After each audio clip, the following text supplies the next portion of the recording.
नमस्कार, आप देख रहे हैं राष्ट्रहित टीवी। आपके साथ मैं हूं अंकिता। वाकई ये करिश्मा भारत के अलावा सिर्फ रूस ही कर सकता था, क्योंकि किसी और देश को फिक्र होती तो कैंसर दुनिया से बहुत पहले ही खत्म हो चुका होता।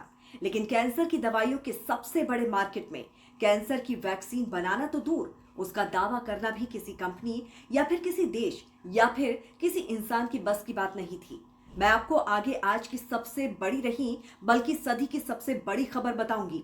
उससे पहले आपको ये बताना चाहूंगी कि दुनिया बहुत तेजी से बदल रही है। उसी बदलाव के कुछ अच्छे नतीजे सामने आ रहे हैं, जो जिंदा रहने और लंबी निरोगी उम्र की उम्मीद बढ़ा रहे हैं। तो अब आते हैं उस खबर पर जिसको लेकर मैंने शो की शुरुआत की पहली लाइन में ही कहा था कि वाकई ये करिश्मा सिर्फ रूस ही कर सकता था। सदी की सबसे बड़ी खबर यह है कि रूस ने कैंसर का टीका बना लिया है।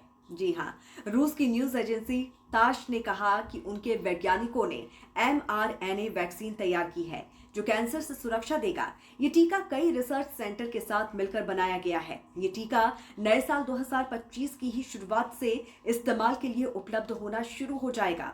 रूस की हेल्थ मिनिस्ट्री ने कहा कि ये टीका रूस में सभी नागरिकों को मुफ्त में दिया जाएगा। तो पहली बड़ी खुशखबरी ये कि कैंसर का टीका तैयार करने का रूस ने दावा किया।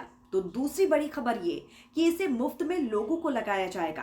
कैंसर को लेकर की गई रिसर्च के मुताबिक शुरुआती परीक्षणों में टीके ने ट्यूमर के विकास और मेटास्टेसिस को रोकने में कामयाबी पाई है। यानी शरीर में जिस हिस्से पर कैंसर की सेल्स बनना और बढ़ना शुरू हुई हैं, तो उसकी ग्रोथ पर कंट्रोल करने में वैक्सीन को कामयाबी मिली है, ऐसा रिसर्च में दावा किया है।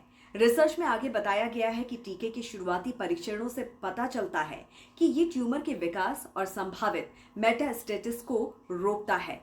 रूस के राष्ट्रपति व्लादिमीर पुतिन ने इस साल की शुरुआत में ही इस टीके को लेकर दावा किया था कि हम कैंसर के टीके के बहुत करीब आ गए हैं। तो बड़ी खबर और रूस का बड़ा दावा यह है कि रूस ने कैंसर के लिए mRNA वैक्सीन बना ली है। mRNA वैक्सीन शरीर की कोशिकाओं को कैंसर कोशिकाओं से जुड़े एक विशिष्ट प्रोटीन बनाने के लिए काम करता है। ये प्रतिरक्षा प्रणाली को उन कैंसर कोशिकाओं को पहचानने और उनको खत्म करने के लिए तैयार करता है। इस तरह ये शरीर को बीमारी से लड़ने और जीतने की ताकत देता है। तो इस पर आपकी क्या राय है, जरूर हमें बताइए कमेंट करके। जुड़े रहिए राष्ट्रहित टीवी के साथ। नमस्कार।